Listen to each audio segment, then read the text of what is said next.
In today's Nonsense Wars production, we look at a set from the pretty niche and pretty short-lived Spybotics line, which came out in 2002. 4 years after Cybermaster, and 3 years after Robotics Discovery. The theme had 4 vehicles with different implementations of the same functions. You could operate these machines in a variety of augmented reality missions using the included software. We bought the 3806 Gigamesh new on eBay for close to the $60 MSRP. We got a good price on the set because of the damaged box, but we can still clearly see the contents of each side. Pretty typically, the front of the box has an image of the Gigamesh itself, and the back of the box has some detail about how you play with it. The sides show the contents of the set, the system requirements of the software, and the other sets in the line. The $75 price tag suggests that someone overpaid for this item somewhere along the line. The packaging opens with punch tabs, which we did not use, and inside we get a loose Spybotics hub along with the usual bags. The set also comes with the serial adapter cable, the Spybotics software CD, a sheet of legal information, and somehow 2 copies of the Quick Start pamphlet. We did not get a catalog, and one of the bags had actually punctured, only the second time we'd seen this.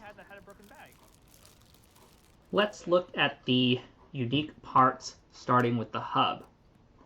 It takes 3 AA batteries, has 1 motor output on each side, a touch sensor in the front, a light sensor somewhere under the translucent dome, and a handful of indicator lights on the top. 2 optical ports on the back connect to your computer via the adapter cable. The hub uses infrared to communicate with the remote, which itself takes 3 AAA batteries and has 5 buttons and a switch. A random tidbit, the battery box cover actually matches the one from the weird 3142 motor.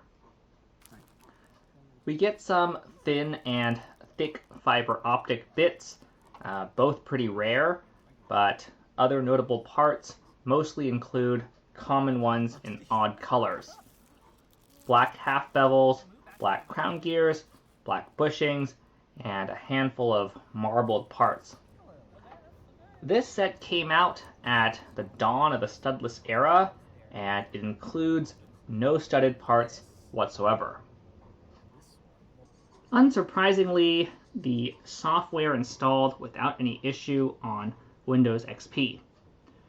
We did not try to run it on a modern system, as we needed a serial port for the adapter cable. The Spybotics app has digital instructions for all 4 Spybots, and these have changed a lot since the Cybermaster days. The renderings look much closer to contemporary instructions, and the steps have much fewer animations than before. Mostly in places where you need to rotate the model or an assembly, but also at the start where we see this LDD-like explosion. Of course, we can't overlook the Gigamesh's construction oddities, though we didn't find many in such a small set.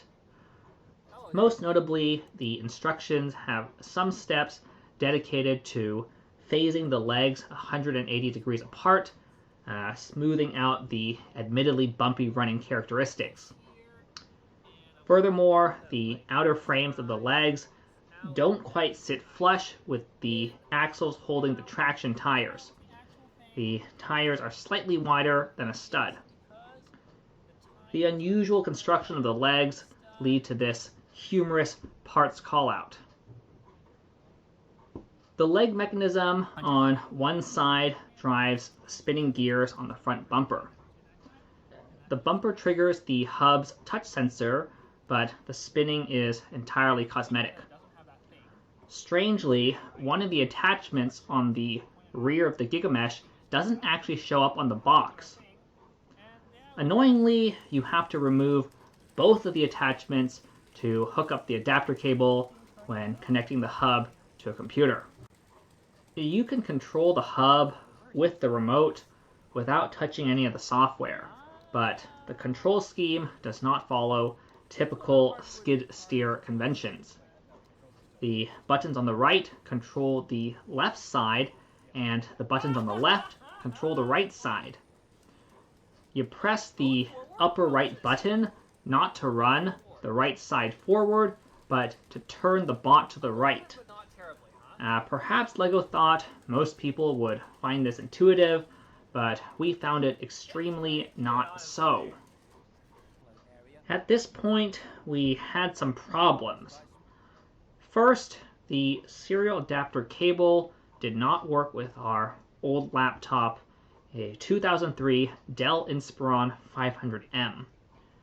We had to dig out another old computer, a slightly older Dimension 4550, and install both Windows XP and the Spybotics app. Much more inconvenient to use, but at least the cable worked on the first try with this machine. Second, our hub apparently had a dud run button. We could not determine if we had a hardware or software failure using the Spybotix app, and we had to debug it using third-party software. We opened up the hub by removing the 6 screws on the bottom and managed to fix the issue by reseating the rubber grommet with the power and run buttons. I absolutely cannot believe we had to do this. In the meantime, you can see all the various sensors on the PCB, and the motors kind of look like the cores from the heavy geared motors. Now we can finally look at the rest of the software. On the home screen, clicking on any of the 4 Spybots will bring up the instructions. The panel in the lower left has some settings, documentation, and most importantly, the missions. The mission selector takes the form of a world map, and each individual mission has its own scoreboard, narrative, setup, and customization settings. We tried 3 of the single-player missions, and I will include some samples of the various animations and voicing at the end of the video. This first mission, Command Override, actually requires no setup. You essentially play Mastermind against the bot. You have to guess a code, a 3-digit combination of 1, 2, and 3 on the remote, and the Spybot will hint at how many digits you have right. When you guess wrong, the bot moves toward you, and you lose if it gets too close. The hardware can apparently sense the distance between the hub and the remote. The second mission, Energy Crisis, involves driving toward a light source while navigating obstacles of your choice. Along the way, the Spybot might make random movements, disrupting your driving. Reaching the light source gives you the win, and hitting too many things or taking too much time gives you a loss. At the start of each run, you have to calibrate the hub against the target light source, and the calibration seems much more accurate than the one on the Scout, though admittedly we used a very bright 2000 lumen light bulb. The third mission, Laser Maze, has a very different narrative, but still involves driving toward a light source while navigating the obstacles of your choice. This time, the Spybot doesn't make random movements, it makes you make the random movements. The indicator lights occasionally tell you to drive forward, backward, or turn, and if you don't react fast enough, the bot will freeze momentarily. Again, reaching the light source gives you a win, and freezing too many times gives you a loss. You get a score on the board when you complete a mission, and you will level up your account by accumulating mission runtime.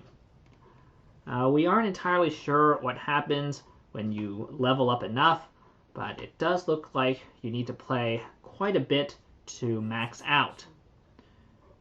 It looks like the app stores the saved data for your bot on your bot. When you disconnect it, the agent points table blanks out. Technical issues aside, I think we actually had a good experience with the Gigamesh.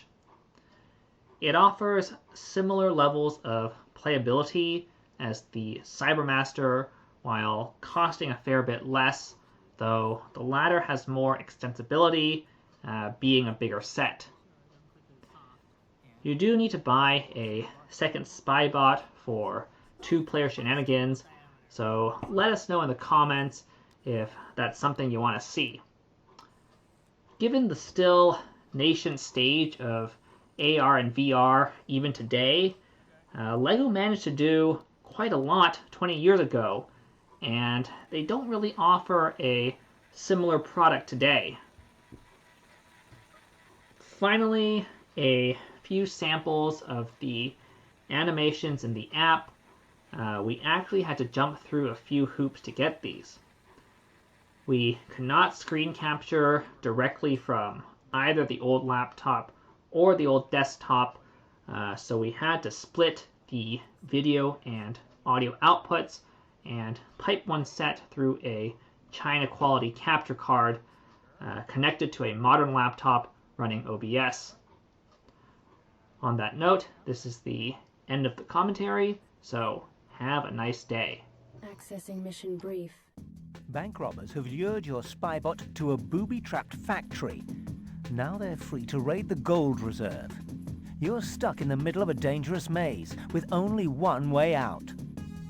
Follow your Spybot to determine a safe path, reach the factory door, and escape to pursue those would-be thieves. This isn't going to be easy, Agent. Place a desk lamp some distance from your controller, approximately 3 feet or 1 meter above the ground. This lamp is the grid energy reserve. Position obstacles heavy enough to stop your Spybot across an area leading towards the lamp. The more obstacles, the greater the challenge.